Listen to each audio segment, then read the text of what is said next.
Hi everyone, my name is Rich Tolosano, and I'm a former school administrator, instructional coach, and high school teacher. I'm excited to be facilitating today's panel, How to Promote Effective Feedback in Your School and Spur Student Growth. Before we begin, we'll first review the technical aspects of today's presentation.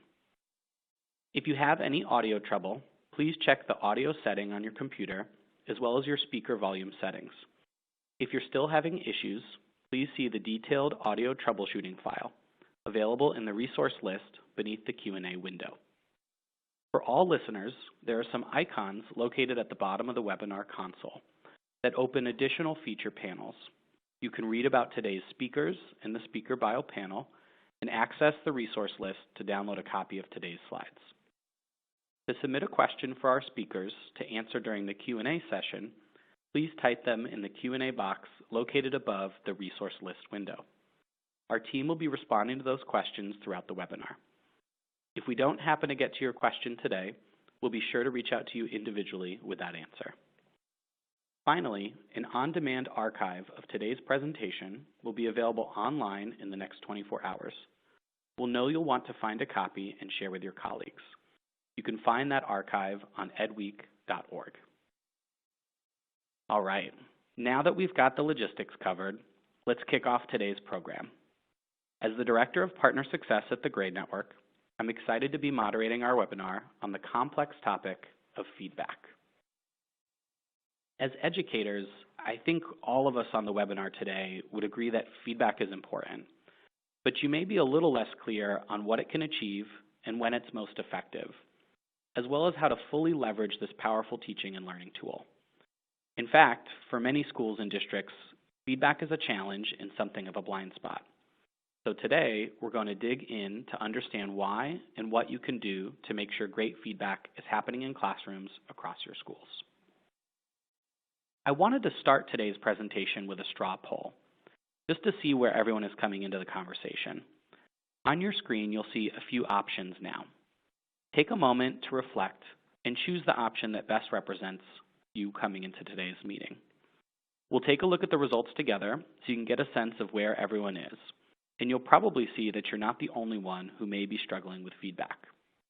For the teachers joining us today, I want you to think about your own classroom. How confident do you feel about the feedback and formative assessment happening today? How would you rate your own feedback skills and practices? For our instructional leaders, coaches, and administrators, I want you to reflect more broadly on what's happening across your school or district. Do you have highly effective, consistent, and aligned feedback and assessment practices in place? And how confident do you feel about your team's feedback frameworks? Take another moment to pick the option that best represents you, and then we'll look at the results together.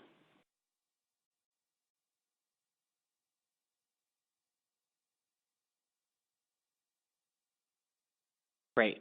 So we've got a mixed group here today. So we've got about a quarter of our participants who believe right now they aren't super confident in their current practices around feedback. This is a great place for you to be in terms of learning about ways that our partner school and our organization has worked to implement these in schools. And then we have a large group of folks who feel part of the way on their journey. You've learned a little bit about feedback practices, but looking for ways to improve them. The good news is you're all in the right place today. We're looking for folks with that learning mindset, and you're certainly ready to engage with our presenters today. The goal of this webinar is to provide you with the information, insights, and resources needed to help you and your team build a more effective and more impactful writing and feedback framework in your schools and districts to achieve great results. In the next 45 minutes, we're going to address the following topics. First, we'll talk about why feedback matters and what it can accomplish. Then we'll dig into the main obstacles and structural challenges preventing effective feedback practices in the classroom. We'll learn from our partner school and how they've worked to overcome these challenges and build a really thoughtful, aligned, and effective writing and feedback plan across their English department. So there'll be lots of good insights, resources, and best practices for those of you looking to learn. And finally, we'll look at how the Graide Network plays an important supporting role to ensure this is done with fidelity and that teachers have the support they need to be successful. We strongly encourage you to ask questions and share out throughout the presentation using the public chat. We'll do our best to respond quickly, but we can also send follow-up emails or calls if you want to dig deeper. Our hope is that you leave with insights, action steps, and resources that you and your team can use immediately, especially as you start prioritizing and planning for the coming school year. I'm joined today by our founder and CEO, Blair Pearson. A former education research analyst, Blair founded the Graide Network in 2015 with backing from Northwestern University on the knowledge that effective feedback fuels learning. Blair has made it her personal and professional mission to ensure every student and teacher has the feedback they need to be successful. We're also joined by veteran teachers and administrators from Solorio Academy High School in Chicago Public Schools, a Graide Network partner. The talented team at Solorio has been working for the past 18 months to overhaul writing goals and frameworks across the English department to better support students and teachers in building college-ready writing skills. We're really excited to learn from their journey and find out what's working, the challenges they've overcome, and where they're going from here.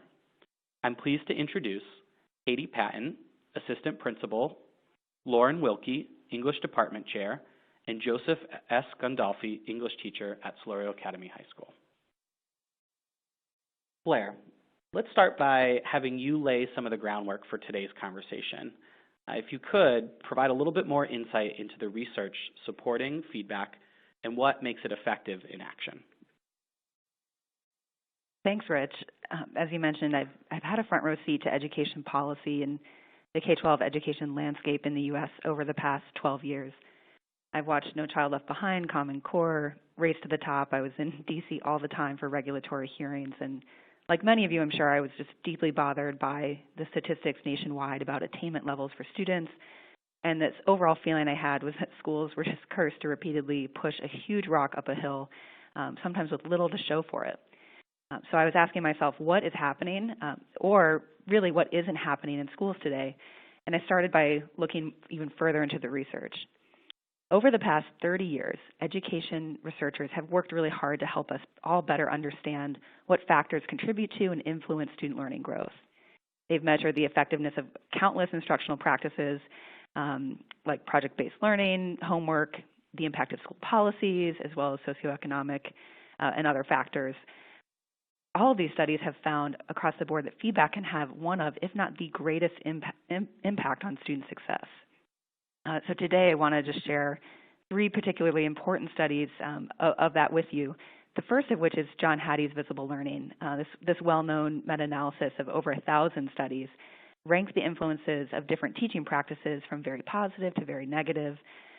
Hattie found that the average effect size of all the interventions studied was 0.40, and that equates to 1 year of growth in one school year. Comparatively, feedback as a strategy has the effect size of 0.81, and that is double the average impact on learning, and equates, therefore, to 2 years of growth in just one school year. This finding was also reinforced by the Education Endowment Foundation. They're a nonprofit education research organization. They've tested almost 200 instructional programs and teaching practices with over 1 million students, and they found that the most promising programs have enabled students to make about 3 months of additional progress in a year, and that feedback can do almost 3x better than that. So according to their data, feedback is the single most impactful teaching practice they studied, equivalent to 8 extra months of in-class time per year. A third study is really interesting when you think about the important mandate of public education in the U.S. This one shows that the positive relationship between feedback and performance holds true for students regardless of gender, race, family income, or school setting. When feedback and corrective procedures are used in combination, most students can attain the same level of achievement as the top 20% of students. This research is the foundation for my personal excitement about feedback and for today's conversation. It reinforces a concept I think we all know intuitively, but just may not recognize. Feedback is how we all learn. When students have lots of opportunities to practice, followed by fast, effective feedback and opportunities to use that feedback, we see outsized gains in their achievement. Blair, the research sounds really, really promising. Would love to get that going in more schools, but it kind of begs the question for those of us who are working day to day, why isn't great feedback already happening? Of course, I had the same question, and my research in graduate school asked exactly that. I started interviewing teachers, and I remember as I listened to this very teacher describe how frustrating it was to feel like he was juggling a million balls and the one that was always dropping was giving his students feedback on their work, even though he knew that this would most help them grow. As I heard that challenge again and again in hundreds of teacher interviews, it became a clear and simple theme. I came to realize the problem is that our current education system is just not designed to support students' inherent need for this kind of personalized feedback. The purpose of public education is just not the same as it was for the industrial era, yet those are the structures in place, leaving educators on the ground scrambling to try to deliver upon the demands of our modern and higher aspirations for students with the resources and structures of an older era. I founded the Graide Network to help change this. Today, we're working with hundreds of innovative school partners who also realize the need for change, but to change the approach, not the principle of teaching and learning. The principle certainly remains, as it has forever. Our goal is simply to make doing more of what the things that work, like feedback, happen with more frequency, fidelity, and sustainability. Very simply, the Graide Network helps build strong writers by providing timely, effective feedback on student writing. By leveraging our qualified network of online teaching assistants, we call them graders for grading support, our school partners are able to overcome the biggest barriers to writing instruction and unlock the power of feedback to improve learning outcomes. This allows schools to offer more opportunities for students to engage in meaningful writing, more feedback, more revision, and more time for teachers to focus on instructional planning. Later on in the webinar, we'll show you what this looks like in action and what schools can accomplish with Graide Network support. But first, our goal is to properly understand the 4 primary barriers that prevent effective feedback practices from happening in the classroom. At the Graide Network, as we've digested both the research and applied it in practice with thousands of classrooms over the last 5 years, this is our assessment of the obstacles. Lack of teacher time, unconscious bias in feedback, a missing roadmap that would align teachers, grade level teams, and departments, and not having the right accountability structures in place to combat this good old-fashioned human nature to defer are very important but not urgent things. We started today's presentation learning a little bit about where you and your school is in their journey in providing effective feedback. And we'd like to open that conversation back up to find out which of these barriers are you finding most painful in your schools or districts. So similar to before, you should see a poll on your screen. Blair mentioned these 4 criteria as items that we've seen over and over again with our school and district partners. And we'd love to hear from you around which is really being the biggest barrier right now. We're going to talk about how to overcome each of these individually. We find it's really helpful to have that reflective opportunity as we're going through the presentation today. So again, take just a moment. Which of these 4 is the biggest barrier right now for your school or district and moving forward and providing effective feedback in a consistent basis to students?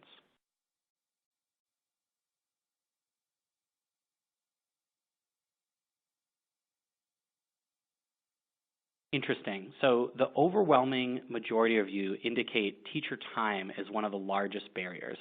We completely agree. We found in the research that for a single English teacher to provide feedback for her 100 students at just 10 minutes per student can be an over 20-hour job left to nights and weekends. And then the second biggest barrier we see here is the missing roadmap, that planning and alignment piece. And we completely agree. We're going to see some great evidence of how the Solorio Academy High School team has added in really strong roadmaps and really great departmental meetings to ensure that teachers have what they need to be effective. We'll definitely hit on the other items as well, but we're excited to help provide some solutions in the short run and get you back on track to providing that effective feedback for your schools. I'm going to pass it back to Blair to continue the conversation around each of these individual indicators. Thanks, Rich. Excited to dive more into teacher time, given just what a serious barrier it is. Obviously, the math doesn't quite add up for an individual teacher who sees 60, 80, or over 100 students, sometimes even more per day. So it's time prohibitive for one teacher to read and respond to that many students' work in any sort of a fast, consistent, and ongoing basis. Teachers during the recent Chicago Public Schools strike last year painted a pretty clear picture of the time demand placed on teachers when it comes to grading, ranging up to 67 hours just for one set of assignments. So this is often something that's equivalent to a second job, but without the compensation or time built into the plan. This time barrier is absolutely not a dig on teachers. Reviewing and providing quality feedback on a two-page essay in just 10 minutes requires highly focused speed and skill. Even the most experienced teachers are severely limited in the amount of writing they can assign and the amount of feedback they can provide to each student throughout the year due to these time constraints. In a study of over 300 educators, the majority, like many of us on this webinar today, listed time and workload pressures as the most significant barriers to giving effective feedback. Meanwhile, the same study shows that students are reporting that they desire comments that are more detailed, more comprehensive, less generic, and more specific to their individual needs and capabilities. That level of highly personalized feedback takes time that teachers just don't have. So Joe, I'd love to hand it over to you. I'm hoping that you can share a little bit more about this problem from the teacher's perspective and share your experience in the classroom. Absolutely. Thanks, Blair. This all started for me at the end of the quarter a few years ago when I had a mountain of papers to grade. And I started to wonder, what is it that I'm actually trying to do here? I know that grades are problematic because they can't communicate a full picture of a student's ability. And they motivate students to rack up points instead of actually trying to learn. I'm using my own time outside of school to give all this feedback and give these grades, and then what? What impact did the grades and feedback have on my students' abilities as writers? Was grading worth it? I went and talked to Katie and essentially told her that I didn't like grading, I didn't think it was important, I didn't think I was good at it, and I didn't want to get better at it. I was really kind of in a rut. And that conversation exposed many of the ways that our education system is just not set up to provide students with feedback that they need, as Blair previously mentioned. One problem was the issue of grades. By the time I meet my students as 10th graders, they've learned to think of school as a sort of marketplace where they trade assignments for credit in order to earn a grade. Learning had little to no role in this marketplace. And most students didn't understand why we write or why revision matters. They didn't know how to reflect on their work in a way that was meaningful and accurate. And a lot of this had to do with my struggle as a teacher to show them how. How could I, with 100 or more essays to grade, provide feedback that mirrored their work? And if I couldn't do that, how could my students learn to see the long game in our class, where they grow and develop as writers instead of seeing who could rack up the most points? The problems with a final cumulative grade led me to believe that the best way to show my students what they could do well and where they would grow was through narrative feedback. We tend to think of traditional grading as sort of omnipresent throughout education history, but it really only was adopted during the Industrial Revolution. And before that, basically all of the feedback students got was in the form of narrative feedback. And researchers now are sort of rediscovering that feedback works really well, far better than a traditional grade. The grade is an end, the stopping point, whereas narrative feedback lights the way forward. Now, I can know and believe that narrative feedback is my best tool for helping students grow, but that doesn't mean it becomes a regular part of my practice. I think a lot of teachers feel stuck between two bad options. Option A is to invest the 10 or 15 minutes necessary per student to give all of the feedback that they need. Now, even if I spend my nights and weekends doing this, it's more than likely that I won't finish for a couple of weeks, maybe longer, and at that point, it's too late. Students have forgotten that they've ever written that essay, and they're definitely not thinking about how to make it better. Option B is just to limit the feedback that you give. So I would set a timer, look at a paper for 2 or 3 minutes, and focus on one small area of the rubric. If I do this, I can get the feedback to students much more quickly, but how meaningful is it? Was the impact on my students' writing worth the time I spent giving the feedback? And no matter which option I chose, I'm still left with no time to analyze that class data in any meaningful way. I have to rely on my gut reaction to inform my teaching, which certainly is not the most accurate reflection of what my students need. And in reality, I need that feedback as much as my students do. I need time to examine the feedback my students are getting to consider how I'll move forward. And if I don't have the time to do that analysis, I'm not able to truly engage in the assessment process and use that data for planning instruction, conferencing with students, or reporting to colleagues and parents. So what should I do? How can I meet the needs of my students in a reasonable amount of time and still have the time and brain space to look ahead? Ultimately, I needed to take a different approach to teaching writing. I've spent the past few years making some pretty radical changes to my thinking, the structure of my course, the way I and my students approach a writing task. I started by, just for myself, mentally differentiating between grading and giving feedback. My students need lots of feedback, but they don't need lots of grades. In my mind, they would benefit significantly from moving the focus away from grades. I put these ideas into practice by structuring my class like a writing workshop. First, instead of grading each piece students write, I let them write 3 or more different pieces, and then they choose one for me to grade. As they work on those practice pieces, I provide many opportunities for learning through inquiry, through direct instruction, and through lots and lots of feedback. Over the course of a class period, I'll teach a mini lesson to a whole class or a small group, give students time to write in the classroom with me, meet with individual students for conferences, and give students time to share and celebrate their work. And all along the way, I'm giving feedback, sometimes in the moment, sometimes asynchronously via comments on Google Docs. Students are giving each other feedback. And to supplement all of that even further, students are getting third-party objective feedback from the Graide Network. Thanks, Joe. It's really awesome to hear your candor about how you came to the conclusions that you did. And I think you hit the nail right on the head when you talked about the 2 bad options. In this world of a 100-to-1 student-to-teacher ratio, there just aren't enough hours in the day. And frankly, teachers need better strategies and support when it comes to providing students with feedback. So we appreciate you sharing yours. Let's take a look at the second barrier to effective feedback, teacher bias. I'm going to hand it back over to Blair to dig into some of the behind-the-scenes information on this impact. Thanks, Rich. We refer to this obstacle as the elephant in the classroom. We all have biases of some kind, and if we don't examine them and learn how to combat them, they can end up hurting students both emotionally and academically. One of the most famous studies about teacher bias is from the 60s, and they gave students a regular IQ test, but instead told the teachers that the IQ test actually measured students' growth potential over the next year. They then randomly labeled students as future growers and told the teachers accordingly. So what happened?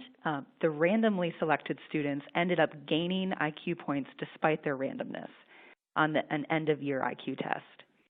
This study highlights that teacher expectations have a huge impact on student attainment, and this is all known as the Pygmalion effect or the self-fulfilling prophecy. The way that bias manifests itself in the classroom and the harmful effects are alarming. The studies show that boys often receive lower grades than their test scores would predict. Teachers give girls lower scores on math tests than external blind graders do. Black students are less likely to be placed in college track classes even when their grades are comparable to white students in those classes. And prior positive experiences with a student can artificially inflate their grades later on. These are just a few of the many findings that show how implicit biases impact student outcomes.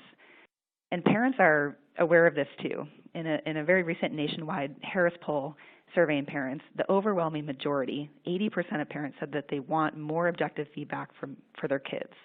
They believe it would be really valuable for their children to have more opportunities to write and receive feedback from someone other than their teacher. Although the specific factors contributing to different racial bias, gender bias, and preferential bias are varied, the principle is the same. Qualities that should not affect feedback for students in the classroom are indeed having an impact, and it's a significant one. Here, we've listed a few strategies that you can adopt to help combat these kinds of biases in your schools. Of course, partnering with the Graide Network introduces an objective third-party perspective to the writing, grading, and feedback process. This is one of the top things that both teachers and students cite in our surveys. In the resources list through the webinar portal, you can click to access additional reading on this topic to learn more about the specifics of the studies and the solutions for helping to overcome these biases. And I think, Blair, that's a perfect segue to our third big barrier that we identified. And this is the planning and alignment piece, or what we've called the missing roadmap. Katie, as the assistant principal and instructional leader, I'd love to hear your perspective on this particular challenge and how your team at Solorio solved it. Yeah, certainly. First of all, I want to say that I really agree with those first two challenges we just discussed. Teachers are always telling me, and I very much believe them, they don't have enough time. And second of all, we're always all working to check our implicit biases. It's something that we've been working on for the past 2 years. We haven't specifically checked on it with grades, and I think that's a great point. But another really big barrier when it comes to writing and feedback is just making sure that as a school there's a clear and well-articulated writing plan. Because that way teachers can be aligned around a shared vision and common goals. So in most schools, teachers operate pretty autonomously when it comes to writing. And so that includes the formative assessment and the feedback that they give. And while I am definitely a proponent of teacher autonomy so that teachers have the space to be creative and authentic in their teaching practice, I also know that having a roadmap is really, really helpful so that we're all driving in the same direction. Solorio is actually pretty new. Our school, we're only about 10 years old. So over the past decade, we've worked hard to create a really rigorous and effective curriculum. But as the school has evolved, and some of us have ended up veering off maybe a little bit on our own course when it comes to writing, and that's because we weren't clear on the expectation as a school. We started noticing that student writing wasn't necessarily improving year over year, and that different contents or teachers were teaching writing slightly differently. So we knew that as a first step, our English department needed to get on the same page. And that meant creating some common goals, some common practices, and common expectations around student writing and feedback on that writing and then revision. Anyone who has attempted alignment work knows that that is no small task. The planning itself is a huge task. That's something that takes so much time. Having a great writing plan requires a very clear understanding of how often students should be writing, what type of writing assignments they should be doing, and what key writing skills you want to prioritize. Then what kind of rubrics you want to assess them on, and so on, and so on. And then on top of all of that, you have to map out a plan for how you're going to accomplish all of that over the course of a year. So you have to think about backwards design, scope, and sequence. This requires some really high-level planning and organizational skills. Many of us don't feel confident in our ability to do that type of planning by ourselves. And even for people who are able to map out a thoughtful writing plan, something is really lost when that plan is happening in isolation, both for teachers and for students. For students, it's really hard to manage different expectations that shift from one grade level to the next or one teacher to the next. And teachers are less effective in collaborating with their colleagues in department meetings and PLCs or using that data and feedback effectively when there isn't alignment or a common framework. And then from an administrator lens, it's really hard for me to gain meaningful information from classroom data when it's not really consistent. And while we have come further in this process, it's definitely still a work in progress. But completing this process has made it even more clear to us that having a strong writing plan or roadmap and making sure your team is aligned is definitely one barrier that every school should tackle. Okay, so let's say you've done all of that and you have a great writing plan. The last piece of that puzzle is execution. And that's where this fourth and final feedback barrier comes in, accountability. When we talk about accountability, I don't mean micromanagement. That's not something that Solorio believes in. But I am talking about having the right checks and supports in place to help teachers stay accountable to the plan that they made when the year gets really hectic and there's a lot going on. If we're honest with ourselves, we know that things that are challenging often get swept to the side or put on the back burner. Unfortunately, writing and feedback can often become one of those challenging things. It's really taxing to review student writing when you're responsible not only for grading and providing feedback, but you're also expected to do something about what you see to improve it somehow. Looking at all the data and deciding what to tackle first, how to group students, how to assign interventions, how to adjust your instructional plan, it is overwhelming.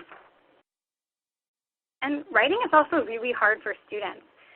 There's actually a lot of mechanics involved, which is scary for kids. You know, they have to think about grammar and spelling, which ideas to write about, how to structure and organize their thoughts, not to mention the fact that, unfortunately, even if we don't like to admit it, they may not really care about or feel invested in the writing topic or assignment. For younger students especially, I actually used to teach elementary school, writing requires a lot of physical stamina too. Especially in the age of smartphones and computers, physically writing for an extended period of time is no small task. All of this leads to, in my experience at least, students not even trying in the first place. We've all seen those blank pages as we circulate around the room, and that's really tough to see. So without that accountability piece, it can be easy for the teacher to say, you know what, I don't have anyone checking on me. I'm going to do writing tomorrow, or maybe next unit. And that brings me to a phrase that one of my professors used to say in my leadership program. And I've recently realized that it sort of encompasses my thinking about education in general. He used to say that you learn the work by doing the work. So whenever one of us would say, you know, we're too scared to do blank or too busy to do whatever, he would remind us, you learn the work by doing the work. You have to practice. And I think that's very true for students as well. Students learn work by doing it. They become better writers by writing a lot.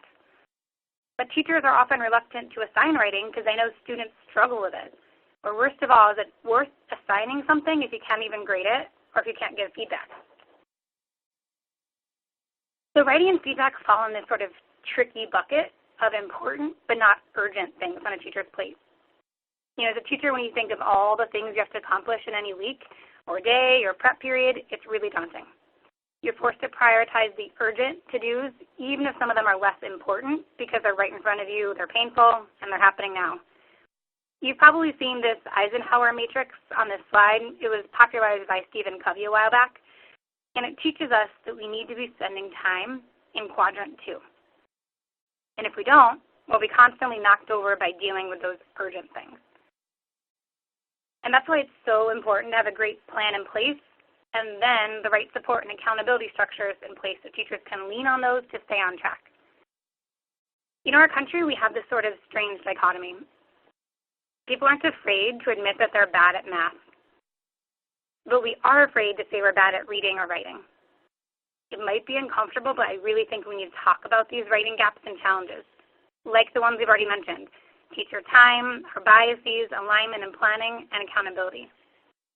Those are the things that our school has been trying to prioritize for the last few years.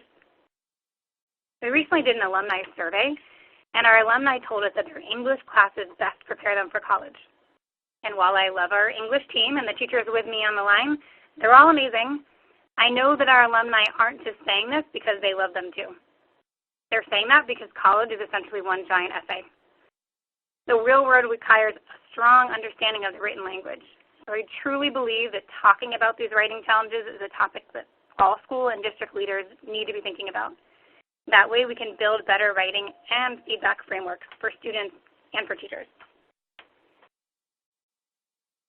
Thanks, Katie. I think that's such an important insight and really at the heart of why we're all here today. Teaching writing is hard, and there's a number of really thorny challenges and barriers that teachers and schools have to overcome. And the first and very important step is talking about these obstacles so that there's awareness and understanding. So that, of course, takes us to step 2, tackling these challenges.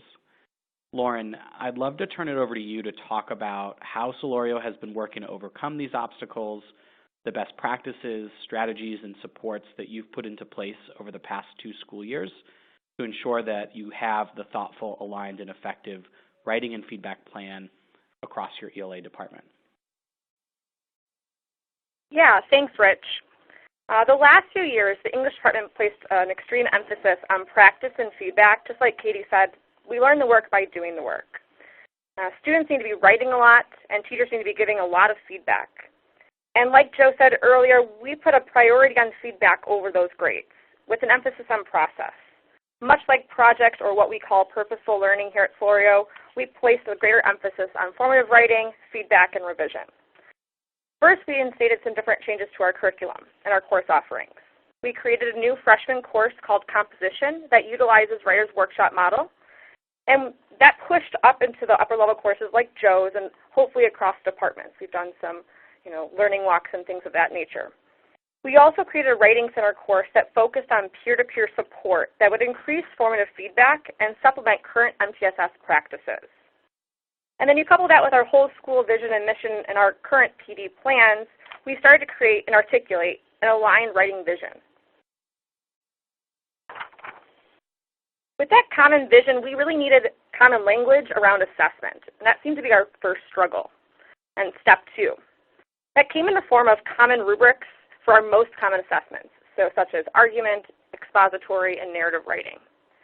There can be a lot of controversy around having standardized work, as some teachers might fear that it takes away their autonomy. But we found that when it was created by our teachers and for our teachers, they were much more inclined to use it. There was no longer confusion on what someone's definition of a claim was versus a thesis, because we had already discussed that in the rubric creation process during our department planning time.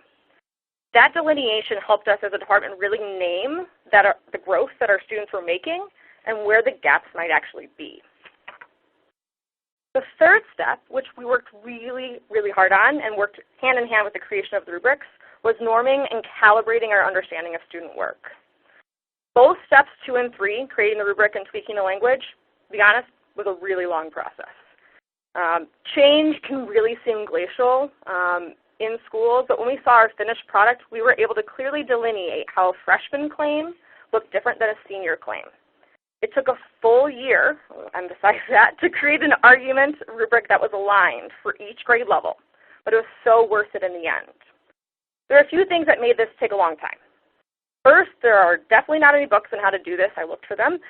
So we took an inquiry framework, and we went through every category using student work and what our staff are experts on. We had to break down each category thinking, for instance, what does a 2, or developing and reasoning, in a freshman class look like? And how does that look different than in a senior class? We're a big department, so this took a while, and some compromises around language and expectations needed to be made.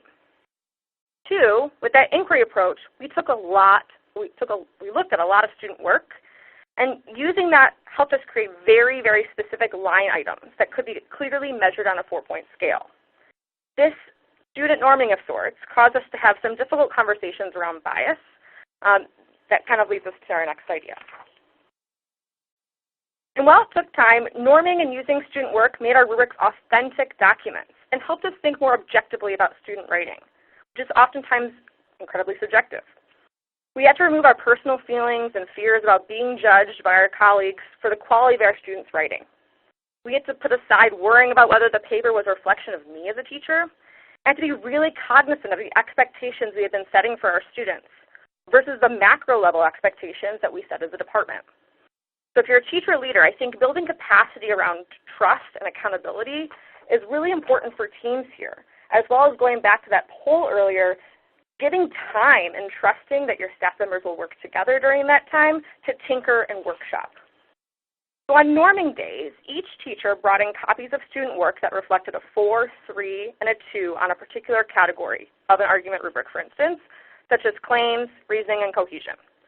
Then we would remove student and teacher names. We would all start at a 3 in small groups and think, what does this student do to earn that 3? We would get feedback from the whole department and then move up and down to describe qualities of 4 or 2. Then we gave final rounds of feedback, once we had holistic rubrics in mind, to ensure that those rubric line items clearly matched from grade level to grade level and built on those expectations. And as teachers, I think we get into this groove thinking that we know what is expected of a student at a given grade level. But that often causes problems in that bias. In doing so, we might have lower expectations than what our students are actually capable of. Or we might be shooting so high that we're not providing enough foundational scaffolds or support. So as a team, we really spent a lot of time making sure we could objectively assess our students and be mindful of our own blind spots. So once teachers were brought into this process, right, they brought in their own student work, it was something that was going to be used in their classroom potentially the next day, we needed students to be comfortable, which is really the fourth and the last step of the process. We wanted to make sure the students were comfortable with that rubric, so they were also aligned and had a clear idea of goals and expectations as they matriculated through school. We made sure the rubrics were super student-friendly, and we removed negative or deficit framing, being sure to talk about what our students can do, not what they can't do. So doing that, removing the negative framing made student-teacher conferences really fruitful, right? Because we were able to say, look, this is exactly where you're at. You do this. You're able to move from X to Y or to Z if you make these slight changes in your work. It's been really amazing to see the change in student engagement and buy-in from this process. For instance, our freshman composition students are now tracking their own grades and setting goals for themselves, which is exactly what we want them to be doing to grow their autonomy and take ownership of their writing. Thanks, Lauren. And so we were really excited. But not. Oh, sorry about that. No, you're all set, Rich. It's great to hear the plan that you developed and how you executed on that. I'm really excited to dig a little further and show how the Graide Network supports can fit into this important work that you're already doing. So as Blair mentioned earlier, the Graide Network provides supplemental online grading and feedback support to schools. Graders by no means replace the role of a teacher and certainly don't serve as a tool to outsource all of a teacher's grading. Reading, scoring, and providing feedback to students is an important muscle that every teacher should exercise throughout the year. So our role is to help meaningfully increase the amount of writing, revision, and high-quality feedback happening in the classroom, and to give teachers that time, capacity, and data that they need to improve lesson planning, instruction, and student support. In partnering with the Graide Network, teachers can shift their time from measurement to action. Let's quickly look at how it works. Our platform was designed with teachers in mind, making it easy for them to use and integrate into their current practice. With just a few clicks, teachers can assign writing to their students. Their work can be typed or handwritten, can be done in class or take home based on the necessary requirements of the assignment and your technology capabilities. Teachers then collect the work and upload it to the Graide Network, along with their rubric and prompt. We then match you to a qualified grader based on your subject and grade level, and that person will read and evaluate each student's work. In just a few days, teachers receive detailed scoring and feedback reports that they can review and analyze before passing individual reports back to their students. Joe, as the first teacher to pilot the Graide Network at your campus, I'd love to hear your perspective on how you made sure that this tool fit into your teaching practice. Absolutely. So working with a grader has allowed me first to significantly increase the amount of feedback my students are getting. I try to structure each writing unit so that students are able to get feedback from three sources, me, their teacher, from each other through peer review, and then also from a grader from the Graide Network. And this accomplishes a few things, but in my mind the biggest advantage is that I'm able to read and, more importantly, just enjoy my students' writing. When I would try to grade every essay a student wrote, reading their work was, I'm just going to say it was awful. But now, freed from the responsibility of giving feedback on and grading everything, I just get to sit back and approach my students' writing from a place of curiosity and interest. It's honestly so fun now to read their work. And then once students have received all of that feedback, and I've gotten reports from their graders with whole class trends, I can dig into planning my next steps as a teacher.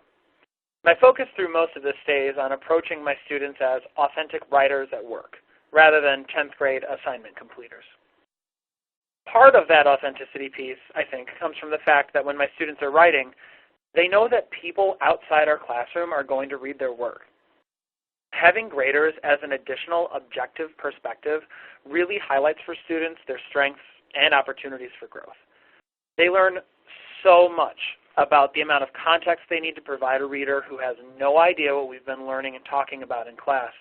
And it also limits opportunities for unconscious biases, be it from me or other students, to seep into that feedback and assessment process. Graders don't know my students' reputations at school. They don't know how they behave in class. They only know what my students wrote for that particular piece. And when we get those pieces back, I've set up some structures for ensuring that the feedback is heard and acted upon. The first thing I look at is the class-level feedback about trends across all my students. I'll present, often word for word, the grader's whole class feedback to kids. And I can say, okay, so our grader noticed this. Take a look back at your essays and highlight places where you see this. This process helps make concrete for students what can be kind of abstract. Then I'll share students' individual reports with them so they can look back through their work and identify what the grader saw. In addition to that, I usually request inline feedback on Google Docs, which means the grader will have already left several comments right on my students' documents for them to consider. The final part of this process is having my students respond directly to that feedback. They reply to the comments with answers to questions, revised or edited versions of sentences that needed work, and sometimes even a thanks for a compliment. This makes the feedback process feel very personalized and interactive. Because that feedback is so specific, individualized, and actionable, students almost always choose the essay they submitted to Graide Network as the essay they'll submit to me for a grade. We spend our workshop time on turning that feedback into real improvements in their writing. And when I conference with students asking about what they're working on, they'll often start with something like, my grader told me I needed to work on relating my evidence to my claim. And they'll go on to say the steps they've taken to do that. It's really exciting to talk about and make some of the changes their grader recommends. And it's amazing to see them so engaged in the revision process, especially when I've seen it fall so flat in years past. I've touched on this a few times already, but the class-level feedback I get from the Graide Network really helps me decide what I'm going to teach my students next. One time a grader noticed that my students were making lots of claims without evidence to back them up, and this bit of information led me to create a week's worth of mini-lessons about using evidence in argument writing. And by the end of that week, my students' essays were far stronger because they were using multiple pieces of relevant evidence to support their arguments. The feedback doesn't just help my students write better. It helps me prioritize the skills I'm going to teach, which ultimately helps me teach them better. And to add on to what Joe's saying, there's the planning and accountability piece too. Every teacher has a set number of Graide Network assignments that they can use. So as a team, it's easy to map out the writing plan and decide which assignments you want to leverage Graide Network support and which ones you want to focus on your own. Knowing you're going to be getting all the scoring and feedback return on a set date really helps you to stay on plan as a teacher, so you can focus your limited capacity and brain space on digging into and using that data instead of having to do it all yourself. So to bring it all together, I want to kind of recap where we are in our journey at Solorio. We've completed phase 1, setting our vision and planning. We've certainly kicked off phase 2, putting our common goals, expectations, and training into practice, as well as adopting Graide Network to support our writing plan. And in terms of next steps, we're excited about where we can go from here. As teachers continue to implement great writing and feedback practices in our classroom, our focus moving forward will be on collaboration, higher level analysis, and planning. And of course, celebrating the results of our hard work as we watch our students grow into confident, competent writers. Thanks, Joe and Lauren. It's really valuable to learn from your journey and to get a closer look into the steps you and the team have taken over the past 2 years to build your writing plan. It's also really helpful to see the role the Graide Network plays in supporting this important work. So to bring all of this together, I'd like to zoom out for a moment and put all the steps in context. At the Graide Network, this is how we think about a classroom writing roadmap. Today, you've heard about how the Solorio team created their vision for writing, how they communicated that vision, planned, and trained teachers, and now halfway through the school year, everyone is deep into the doing the work of writing frequently and using scoring and feedback to analyze and adjust their instruction. All of those steps being repeated in a cycle roughly on a monthly basis.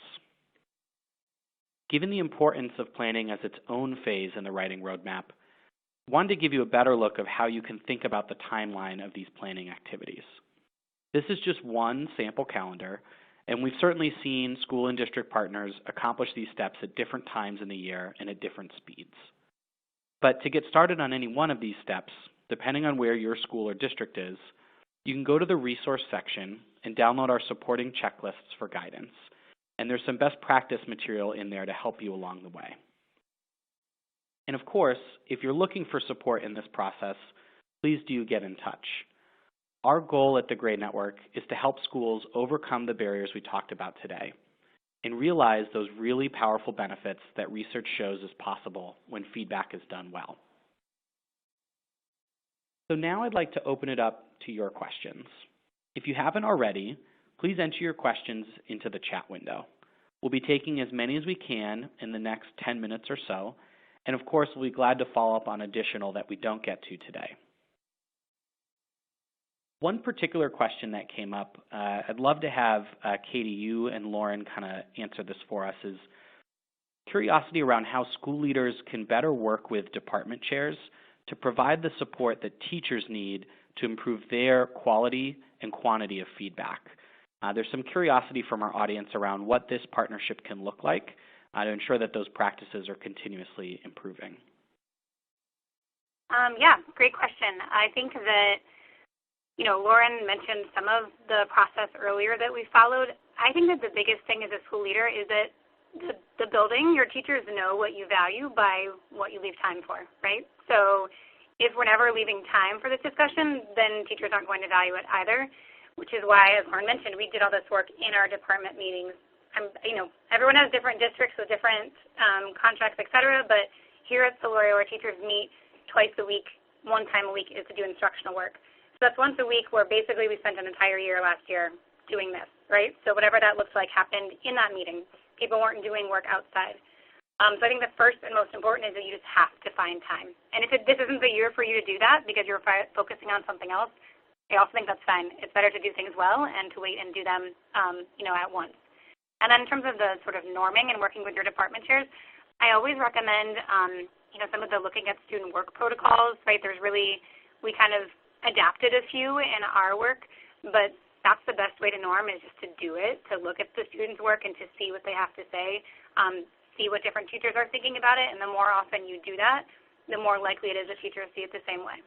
So, yeah, Lauren and I would meet, and she did an amazing amount of the work on that, but I would sort of just give her feedback along the way as to how to make sure it was going well. And then as the department lead, thinking about this is a huge task to undertake. So it's like you said, Katie, if you don't have the time to do that for a full year, and we talked about this, it took a full year for argument writing. Moving forward, we might take a PLC, one teacher per grade level, to do that initial work for maybe narrative writing or expository writing. So that way we are going to still have everyone's voices present, but we're able to move a little bit faster through that process. Thank you. That's really helpful. And Joe, I'd like to get you involved in the next question here. There's a couple of folks who've asked some version of, wondering how effective the feedback is from an online program like the Graide Network compared to the personal feedback that maybe you would have traditionally provided. Can you talk a little bit about how students engage with that and how you make that really meaningful and personalized experience for them? Sure.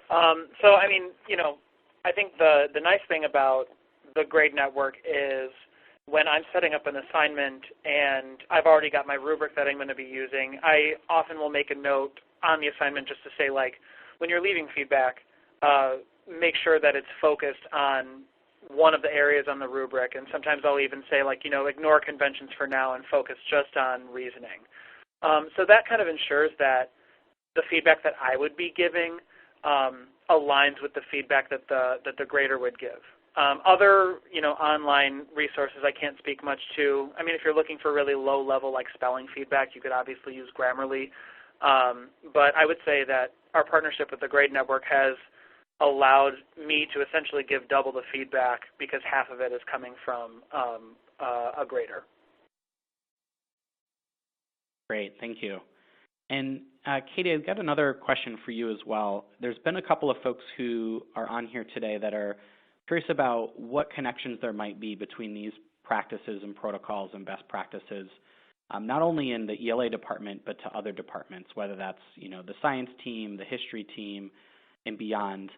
I'm curious from your perspective as the assistant principal, I know we've zeroed in on your ELA department today, but to what extent you see these as opportunities in those other departments and how you think about feedback in those teams as well.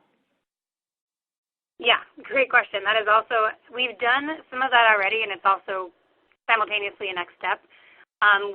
So our English teachers have gone into specifically our social science and science departments in the past, sort of give them help teaching reading and writing. Obviously, this is high school, so our teachers are teaching all of that, right? All of our science and social science are still definitely teachers of reading and writing. We don't consider them to be the primary teacher. We consider them to be sort of the reinforcement and to teach discipline-specific reading and writing. So we've had our English department go in the past to sort of provide some help for those departments, and that now that we have this more aligned in English as of just this past year, we're kind of planning to do that again. Ms. Wilkie mentioned that we started this composition course for our freshmen, and the whole goal of that course is to have it be interdepartmental. So students are doing a workshop like Mr. Gandolfi mentioned earlier, but often they're workshopping pieces from another class, right? So they're workshopping their science lab report. They're workshopping their social science DBQ. So students in that class are getting feedback from their English teacher in that case, but it's on a variety of subjects, and those teachers are then working together. That's just at the freshman level right now. Our plan is to effectively transition those students to 10th grade now that they will no longer have composition, but they will have other teachers. So definitely work in progress. Those are some of the things we've done already. Thanks, Katie. I think this last question could be a good fit either for Lauren or for Joe. I'll open it up to both of you, but a few participants who are interested in how you make sure that your students who might have learning disabilities or are English language learners or who may just be a little bit less engaged in the day-to-day of school, how do you keep them involved in the writing process, and in particular, excited about reading and responding to their feedback? I can imagine that might be sometimes an additional obstacle or challenge, and would love to hear any things you've seen in your experience about making sure that all students remain engaged and are able to receive the great feedback that you're getting not only from the Graide Network, but also that you're providing through the peer process and from yourselves as well. Yeah, of course. So the two classes I mentioned at the beginning of my little section were the composition and the writing center courses, two courses that I helped establish here at Solorio. And I think the way we run our composition course benefits all types of learners in that they can move at their own pace. We have checkpoints for students. So a paper will be assigned on Monday, and let's say 2 Fridays from now is the final date. They can move along in that process however they best see fit. So that helps students who might be moving at a more advanced pace, and then they can do enrichment work afterward. Or that allows me to pull individual small group work for students who might be behind.